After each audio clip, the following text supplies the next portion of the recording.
Hello, hello, Scorpio Collective. Ako po si James from James Tarot PH. Ito po ang inyong weekly reading for March 1 hanggang 8. So alamin natin kung ano po naghihintay sa inyo para sa unang linggo ng buwan na ito. Okay?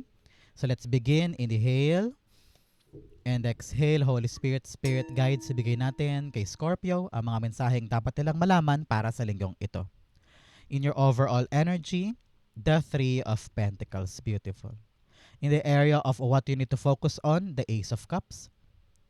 In the area of what you need, meron kang the Ace of Pentacles. Beautiful.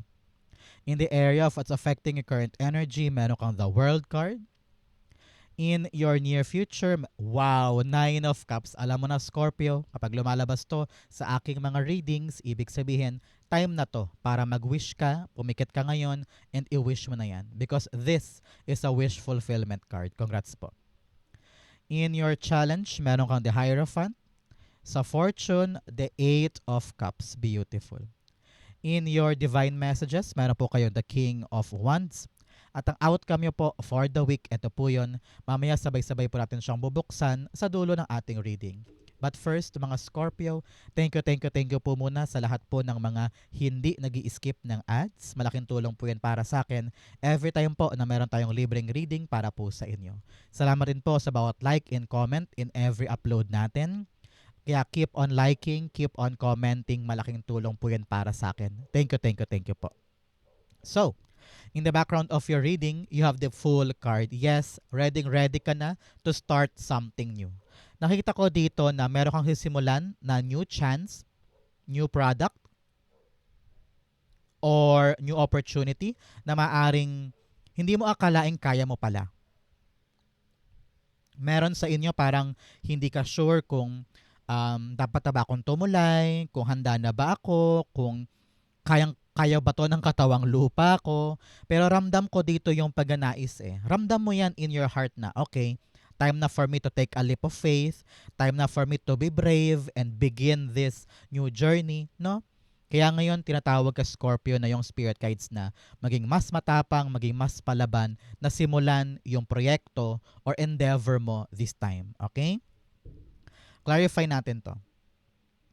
The Full card, the new chance, new beginning, new life, new opportunity is being clarified by the card of the week, prayer. Yes, prayer is a dialogue with the universe. Express your wishes. O, di ba? Talaga namang express your wishes through prayer. Talagang itong bagong simula na ito, ramdam ko dinasal mo to. Ramdam ko na alam mo na ito na yung tamang ruta for me. Kaya kung medyo nag-aalangan ka, takot ka, medyo may agam-agam ka sa pagtulay na ito, idasal mo daw. Malaki ang maitutulong ng dasal para palakasin ang loob mo, for protection, for guidance, para makita ng mas malinaw yung mga dapat gawin. If you have this clear relationship, spiritual power with God o kung ano man po ang inyong religion, malaking tulong yan sa mga hakbang mo paabante. Okay? So keep on praying. Keep your spiritual aspect closer to your heart para kada hakbang okay ka. Okay? So, in your core energy, meron kang the Three of Pentacles. Kayo po'y tinatawag ngayon ng iyong spirit guides to stand out. Parang panahon na para paangatin mo ang sarili mo at kailangan mo dito ng tulong ng ibang tao para maganap itong expansion na to o itong katuparan ng hahakbangan mo na ito. Narinig ko na kapag nakahanap ka ng mga tamang tao na maaaring tumulong sa'yo, sila yung magpapagaan ng sitwasyon, sila yung magpapabilis ng atake mo, at talaga namang gagaan yung mga pasan-pasan mo na yan. No? Kaya wag ka daw mahiya this week, Scorpio, na humingi ng tulong o tumanggap ng assistance or tumanggap ng payo. No? Halimbawa, ngayon, balak mong pumunta sa ibang bansa dahil nga nandun ang trabaho, tapos pahihiramin ka halimbawa ng tita mo ng, oh anak, pamangkin, pamasahe mo. So accept that. No? Kung talagang yan yung mga solusyon para bumilis or gumaan yung mga requirements mo, why not, di ba? Halimbawa din ito ay nag-prepare ka for this promotion. So, kung ito yung step forward na risk na gusto mong gawin, the right people will help you para mailatag mo yung papeles mo. Mga ganyan, no? So, wag ka daw mailang at wag ka daw mahiya na i-accept yung tulong ng iba kasi regalo yan sa iyo ni God para gumaan at makompleto na yung dapat kompletuhin. Okay? The Three of Pentacles being clarified by the Seven of Swords. Okay? Ramdam dito ng iyong spirit guides na meron kang trust issues sa ibang tao. Ayaw mo magtiwala basta-basta kung kani-kanino, kaya karaniwan ginagawa mo ang lahat ng solo. Karaniwan ginagawa mo ang lahat mag-isa at ayaw mo ng may taong nangingialam sa ginagawa mo kasi nga mas lalong gumugulo, mas may drama, no? Palaging may aberya kapag nangingialam yung maraming tao. Pero nakita ko dito na merong karapat-dapat na taong maaaring tumulong sa'yo. Hindi naman lahat sila pare-pareho eh. Kaya panahon to para piliin mo sa puso mo. Sino ba yung mga dapat kong pagkatiwalaan? Sino ba yung mga dapat kong makatuwang dito? Na alam ko, subok na ng panahon tong taong ito, through thick and thin, nandyan siya for me. Hindi niya ako ilalaglag, hindi niya ako i-judge. Talagang gagabayan niya ako. Yun yung mga taong dapat mong lapitan. Mga taong dapat mong pagkatiwalaan sa journey mo na ito.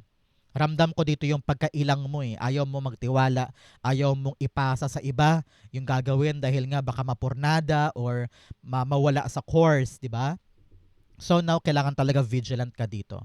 Pero ramdam ko kasi na um, parang there's no other way eh. There's still need to trust eh. Kailangan may pagkatiwalaan ka pa rin na tao na alam mong kaagapay mo sa laban na ito. At yun ang kailangan mong hanapin. Okay? So, Scorpio, tanungin kita ngayon, ano ba tong inaasikaso mo? Na gusto mo nang matapos, gusto mo nang maganap, gusto mo nang mailakad para makaaluan na. Comment down below, i-manifest mo na yan sa baba para mangyari na siya at ma-plancha na. Okay? Do it in our comment section. It will be given to you.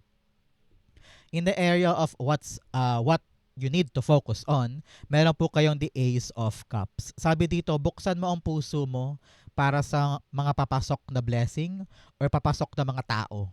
No? Ramdam ko nga kanina na meron kang mga trust issues, pero sabi ko nga, hindi naman lahat ng tao ganyan talaga. Hindi naman lahat ng tao katulad ng mga nanakit sa'yo before. Alam ko na maingat ka lang. Alam ko na pinoprotektahan mo lang ang sarili mo na baka mangyari na naman yun before. Pero diba isipin mo rin na unfair naman sa bagong taong ito. Kung i-judge ko siya agad, nagkatulad lang siya ng mga taong yun before. Diba? Parang unfair naman sa kanya. Wala naman tayong pruweba na manloloko siya or hindi siya mapagkakatiwalaan, diba? So always give people a chance na makapasok sa buhay mo at maaring sila pala yung kaloob sa iyo ni God. Pero syempre, ingat-ingat ka pa din, di ba? Hindi ka fully magtitiwala. Very cautious ka, nakabantay ka, dahan-dahan ka lang para matimpla mo kung katiwa-tiwala or hindi. Pero nakita ko talaga dito, buksan ang puso. Kilalanin mo ang iyong puso. Alamin mo kung ano magpapaligaya sa'yo at kung saan ka talaga direksyon pupunta. This is your intuition really directing you sa tamang landa, sa tamang tao. Kaya ngayon, importante talaga mag-pray, magdasal, para malaman mo yung tama mong gagawin. Okay? Importante yan. Clarify natin. Ace of Cups. You have the Five of Cups. Yes, talagang marami ka ng pinagdaanan kasi in the past. Kaya sobrang sarado ng puso mo. Sobrang sarado ng damdamin mo sa iba. Minsan, yan din yung rason kung bakit hindi ka nila maintindihan, parang akala nila matigas ang ulo mo, palaaway, akala nila ganto ka lang, ganyan. Pero may pinanggagalingan eh. Yung mga takot in the past, yung mga baka mangyari na naman, yung mga panghihinayang, rejections, pain, lahat yan parang hanggang ngayon dala-dala mo pa rin eh. Pero pinapayuhan ka talaga na kailangan mo na mag-move on from what happened in the past. Kailangan mo na mag-move on from the ache and pain that happened before kasi hindi na yan healthy for you. Lalo kang maguguluhan, lalo kang mahihirapan makipagtulungan sa ibang tao, lalo kang mahihirapan umabante or sumubok dahil kulang ka ng, alam mo yon, faith and grounding tungkol sa mga bagong yayakapin. Lagi mo iniisip na baka maulit yung before, lagi mo iniisip na baka yung pain na yon ay madala ulit dito. Unfair naman, di ba, sa mga bagong tao sa buhay mo na wala naman silang kinalaman sa nangyari sa past pero iniisip mo na baka gawin din nila yon, di ba? So always give people a chance. Timbangin mo from there, maging bukas ang isip at mata para makita mo kung katulad ba sila ng past o hindi. Pero do not judge right away, okay? Sabi rin dito, kapag nakaalpas ka na sa mga bigat ng past, doon mo daw talaga ma-appreciate itong bagong papasok. Okay? Kaya pakawalain mo na ang sarili mo sa bigat na nakaraan. Okay? So, anong birthday mo, Scorpio? Comment down below. Ikaw ba'y October Scorpio or November Scorpio? Comment down below. Paramihan kayo ng mga Team October and Team November. In the area of what you need, meron kang Ace of Pentacles. Sabi dito, ang kailangan mo, i-accept yung blessing. Meron kang dapat yakapin na pagkakataon. Narinig ko na medyo takot ka, na para bagang, kaya ko ba, magagawa ko ba, sure na ba to? Pero may tawag ang damdamin, gusto mong ilaban eh. Sabi dito ng yung spirit guides, huwag sayangin yung chance. Okay? Ito ay susi. No? Ang kailangan mo lang talaga ngayon ay pintuan eh. Isang magandang blessing na alam mo kapag nagamit mo ng tama, magbubukas ito na mas higit pa at mas marami pang biyaya, di ba? Panimula lang ito sa buhay mo. Start pa lang to. Kaya pag if you did right here, kapag nagawa mo to ng tama, bubukas yung mas malaki pang pintuan ng mas marami pang biyaya para sa iyo. Kaya ngayon pa lang, kung ito ay bagong trabaho, sideline, negosyo, career path, or offer, no? Talaga namang alam mong talagang kikita ka dito or meron kang biyayang makukuha pabalik, kailangan mong galingan. Kasi ito na yung simula ng mas higit pang magagandang bagay. Okay? So don't waste the chance. Don't waste the opportunity. You have one here. Talaga namang may new door, new opportunity. You are on the right path. Okay? Ace of Pentacles. You have the Two of Swords. Yes, kailangan mo talaga mag-decide. Scorpio, Two of Swords. You really need to decide. Tatanggapin ko ba to? Aaksyonan ko ba to? Papanindigan ko ba tong bagay na to? O uurong ako? At mananatili na lang ako sa comfort zone ko na alam kong playing safe ako pero dito na lang ako, ayoko na dyan. So, you need to really decide. Pagtimbangin mo to. Buksan mo ang isip mo, ang puso mo. Huwag kang matakot na harapin kung ano yung mga dapat mong pagdesisyonan. Okay? Kasi sayang eh. Kita-kita ko dito. Baka masayang yung blessing kung takot kang lumaban, kung takot kang magbukas sa mga bagong oportunidad. You need to make a choice para mag-grow ang life. Para maabot itong dream mo, itong wish mo. Okay? Importante yan. In the area of what's affecting your current energy, meron kang the World card. Sabi dito, get out of your shell. Come out of your shell. Panahon na to para mag-stand out ka. Patunayan mo sa kanila na may kaya ka, magaling ka. You can lead the group. You can be responsible. Kaya mo maging leader. Panahon na para mag-shine ang buhay mo. No? At huwag ka na magpalimita sa iyong limitadong mundo. Nakita ko dito marami ka pang potensyal. Marami ka pang pwedeng abutin. Pero dahil takot kang gumalaw out of your box, lalo kang nahihirapan. Walang growth, walang success. Lumalayo yung iyong blessing. Kaya sabi dito, be brave. Take a leap of faith. Magkaroon ka ng lakas ng loob na sumuong sa bagong cycle ng life mo para mag-stand out ka at yung nililikha mo makreate. Because papadalahan ka ni God ng mga right people na makatulong mo para ito yung maging successful. You have the success card here with the world card. Kayang-kaya mong pagtagumpayan kung ano man tong lalakarin mong cycle. Kayang-kaya mong maabot ang mundo. Kayang-kaya mong maganap yung dapat maganap. Importante lang na ikaw ay ready makipagtrabaho, makipag-collab sa tamang tao. Alam ko na marami kang takot, marami kang mga inhibitions at pagdududa. Ilang na ilang ka at saka nag-iingat ka. Ramdam ko yan. But this time around, give it a chance. At maaring ito na yung pagkakataon sa'yo with the new strategy para maabot yung pangarap mo. Okay? So now is the right time for you to get out of your shell and explore the world and be brave again. Kung medyo may takot ka dyan sa paggalaw na yan, magdasal para magkaroon ka ng lakas ng loob and intuitive download sa mga ilalaban mo. Okay? Clarify natin to. The world cards being clarified by the devil card. Devil card, sinasabi dito ng iyong spirit guides, yes, marami kang takot na kumakadena sa'yo. Marami ka ring mga fears, temptasyon sa paligid, kaya para bagang hindi mo magawa-gawa yung dapat gagawin. Lagi mong minamaliit ang sarili mo. Iniisip mo na, dito na lang ako, okay na ako dito, ayoko nang gumalaw, ayoko na mag-try, ayoko nang sumugal kasi baka mamaya masira pa, baka mamaya malihis pa. Paano ko matalo kung ano mangyayari? Kung kaya mong isipin yung nega, dapat kaya mo ring isipin kung ano yung mga positive outcome na maaring mangyari. Kung napakalakas ng utak mo mag-imagine ng mga pangit na mangyayari, dapat ganun din sa mga gandang outcome. Okay? You need to rewire your brain, Scorpio. Pinapangunahan mo ang lahat ng dahil sa takot. Kung ito man ay kinakadena ka ng isang tao sa buhay mo na very toxic, very, alam mo yun, selfish, na ayaw kanyang mag-grow, makapanahon na para kausapin mo siya, para ma-close mo na yung chapter na yan at makapag-level up ka na. Panahon to para kumawala sa kadena nila o kadena ng sitwasyon o na mali mong pag-iisip para makalarga ka na sa tagumpay na kaya mong abutin. So that here, in your near future, you can still have your wish coming true. No? So anong lesson dito? Kumawala sa mga takot, matuto ulit magtiwala sa mga karapat-dapat na tao at mag-isip ng bagong strategy para yung mga nangyari in the past ay hindi na ulit mangyari. You need to really move on from the pain from the past and embrace something new na maaaring magpabago sa kwento ng buhay mo.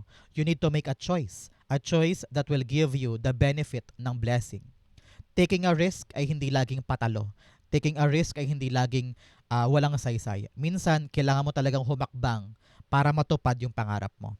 And here you are in the near future. Kung talaga ito'y ginawa mo, darating ka sa punto ng buhay mo na nasa kamay mo na yung dating dinasal mo lang. Prayer being answered and your dream is coming true. Magaganap lamang ito kapag talaga naintindihan mo yung mga dapat mong gawin at dapat mong baguhin. Okay? Clarify natin siya. Oops. Masyadong madami. The Nine of Cups being clarified by the Queen of Wands. Yes, now you're in your best element.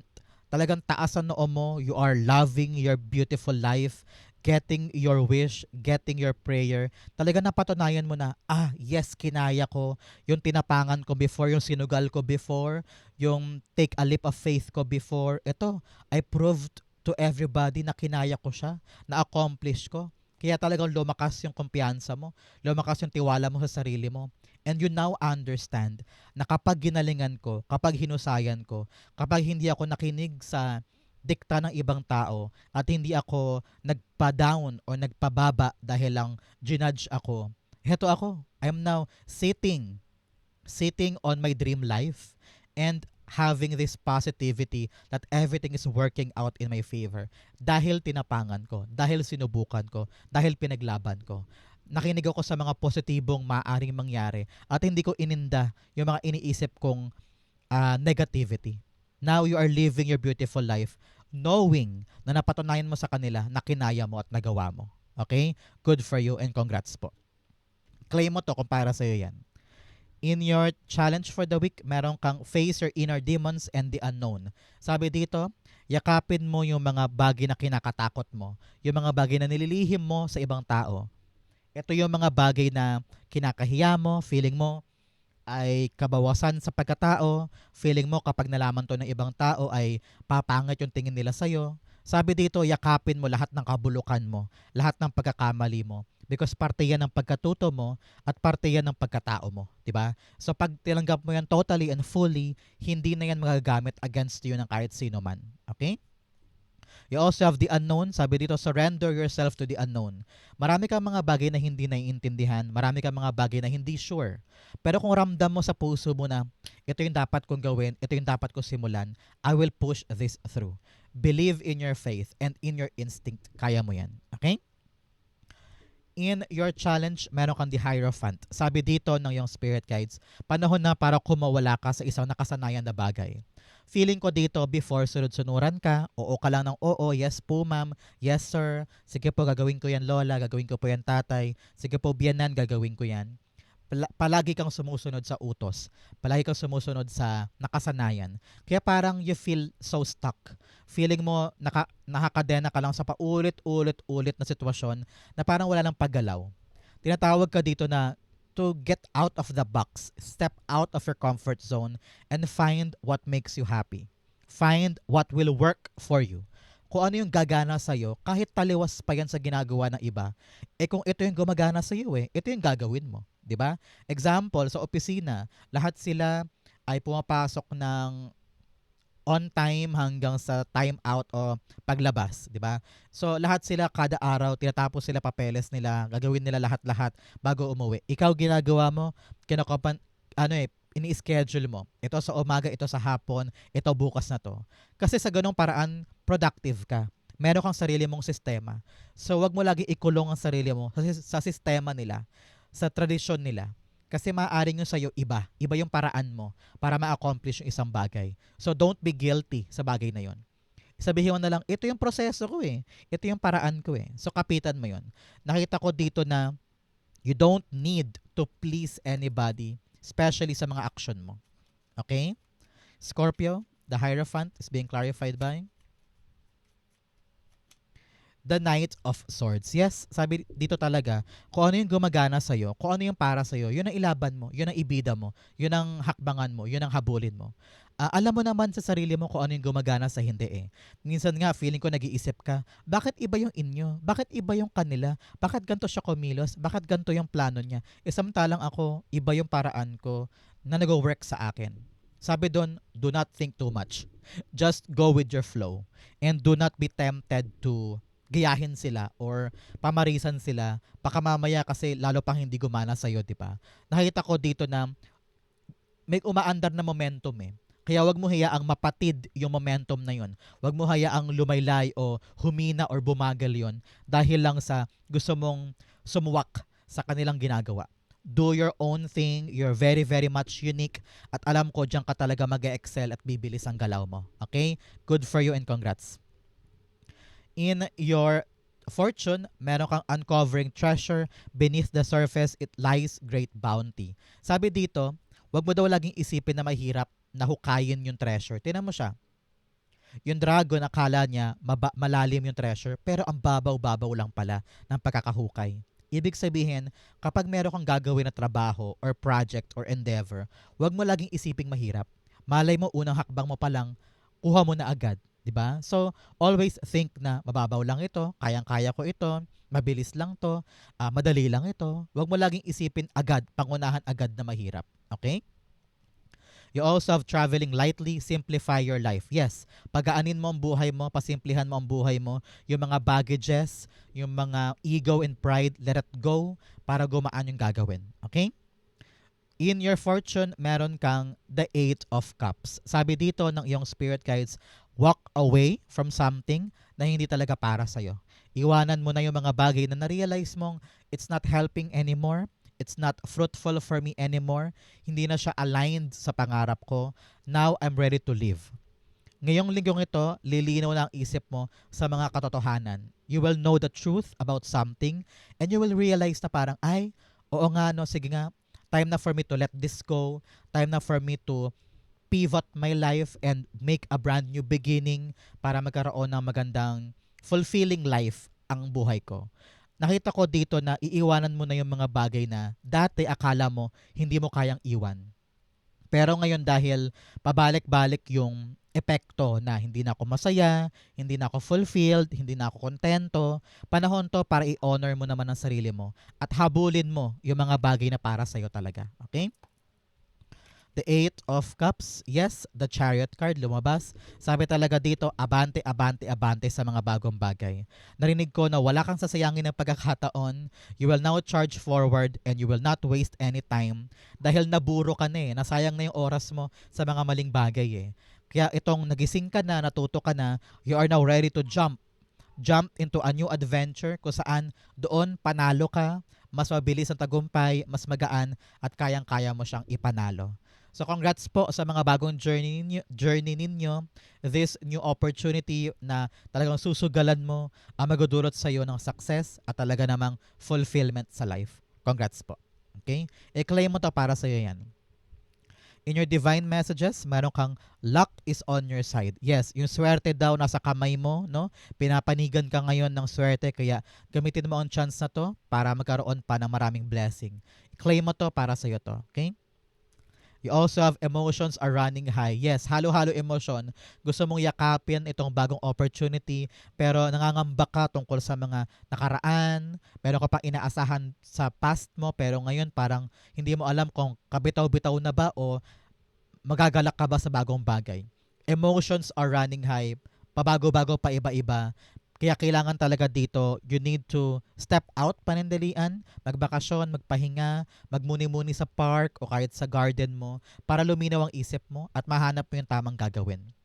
Nakita ko dito para yung desisyon ay malinaw, you really need to really simplify your life, pagaanin ang buhay, alisin yung mga panggulo sa buhay. Okay? In your divine messages, meron po kayong the King of Wands. Sabi dito, keep the vision of that dream. Meron kang pangarap, meron kang gustong tumbukin at na plano this time. Sabi na yung spirit guides, maging matapang ka naman. Tapangan ng sarili na ipaglaban yung wish na yan. Ipaglaban tong leap of faith na to. Kung talagang buo sa loob mo tong planong ito, ipaglaban. Huwag ka daw makinig sa mga nega sa paligid. Ramdam ng yung spirit guides na yes, kailangan mo ng kritisismo, kailangan mo ng puna, kailangan mo ng payo, pero dapat hindi ka daw mapanghihinaan sa opinion ng iba. Panahon to para maging mas motivated ka to fight until your wish come true. Okay? Importante yan. Yung fighting spirit mo ang magdadala sa'yo sa iyong tagumpay. Kaya kung ngayon palang pinapanghinaan ka na, baguhin mo yan. Tumilapon. Okay, hindi sila for us. Sumabog bigla ang iyong cards today. Nangyari sa'yo. Okay. Let's continue. Sabi niya, ano ba? Sabi ko nga sa kanya, tumapang siya eh. Pinapagalitan tayo ng ating mga cards. King of Wands. Nakabaliktad na Empress card, but I think ito ay naka-upright dahil lang sa pagsabog kanina, kaya siya nag-reverse. Okay? So sabi dito ng iyong spirit guides, you really need to be brave in your creation. Meron kang gustong likhain eh. Meron kang gustong mabuo or matapos. Especially here, with a completion card. Meron kang gustong ma-accomplish na bagay eh. Pero sabi dito, kung takot ka, papakadena ka sa mga takot mo, at mapanghihinaan ka lagi ng loob, baka mapurnada tong ginagawa mo. Kaya payo talaga sa'yo, be brave in whatever you're trying to create. Ilaan mong effort mo dyan for your abundance para maipanganak mo na itong bunga ng mga balak mo. Okay? Kumbaga ikaw ang susi para mapanalunan ito or ma-accomplish ito. Kung papadala ka sa mga aberya, takot, conflict, or toxic people, mahaharangan ito. Kaya magpakatibay. Your fighting spirit will lead you to your abundance. Okay? Outcome mo ito, but first bigyan mo na kita ng fortune cards. Meron kang psychic ability, trust your intuition. Yes, katigan mo daw yung intuition mo para malaman mo yung tamang hakbang. Okay? Especially in your choices. You also have money path. A path with money is waiting for you to find it. Wow, talaga may perang paparating, may biyayang paparating. I-claim mo na yan, para sa iyo yan. Antabayanan mo yung pera mo this time. You also have deep personal strength and peace that assures success. Yes, yung talagang tibay mo, lakas ng loob mo, yan talaga ang mag-a-assure sa'yo ng tagumpay this time. You also have bull, do not back down from opposition. Yes, huwag kang hihinto, huwag kang papatibag. And show strength and fortitude. Lumaban ka, kakayanin mo yan hanggang sa maipanalo mo. Okay? Ang outcome ni Scorpio for March 1 to 8, you have the Three of Cups. Yes, victory, victory, victory. Talaga namang you're gonna celebrate with family and friends. Talagang tagumpay, na-harvest mo na yung good outcome dahil sa laban na ito. Meron ka palang 3-3 here. So meron po kayong namayapang kamag-anak sa kabilang buhay na hanggang ngayon ay pinoprotektahan po kayo. And magtiri ka na mamaya ng kandila o kaya magdasal ka to give thanks. Okay? So, 3 of Cups talaga namang you're gonna celebrate with these people dahil yung inaasikaso mo at yung kinecreate mo, magaganap na, makukuha mo na. So, congrats, congrats, congrats po. Ito ay isang pagsugal talaga na magbubunga ng magandang outcome for you. Clarify natin. 3 of Cups being clarified by the Queen of Pentacles. Yes, wow. Paglago ng iyong finances, paglago ng iyong kaperahan, paglago ng iyong resources sa buhay. Kitang-kita ko dito na kung ano man tong sinugal mo sa umpisa, kung ano man tong inilaban mo, talagang sabi mo, it's now or never, itatawid ko na to, gagawin ko na to, with whole heart and might, no? Talaga namang sulit ang lahat. Naipanalo mo, dumoble ang iyong kaperahan, dumoble ang iyong blessing, the abundant life is waiting, at panalong-panalo ka. Yung sinabi kong sugal, hindi sugal na literal ha, bawal magsugal, mali yun. Sabi kong sugal ay pagsugal sa pangarap, pagsugal sa better life, pagsugal sa trabaho, sa career, sa project, okay? Not literal, hindi totoong sugal, okay? Ingat kayo dun. Walang panalo dun, baka malugmok ka lang, okay? So now, Celebrate this announcement, celebrate this good life, paparating ka na sa abundant life mo. Okay? Sa Scorpio, yan po ang inyong March 1 to 8. Saan po kayo nakaresonate? Comment down below, babasahin ko po yan. Thank you Holy Spirit, Spirit Guides for the clarity and messages na dapat malaman mga Scorpio today. Thank you po for watching hanggang dulo. I love you. This has been James for James Taro PH. God bless everybody.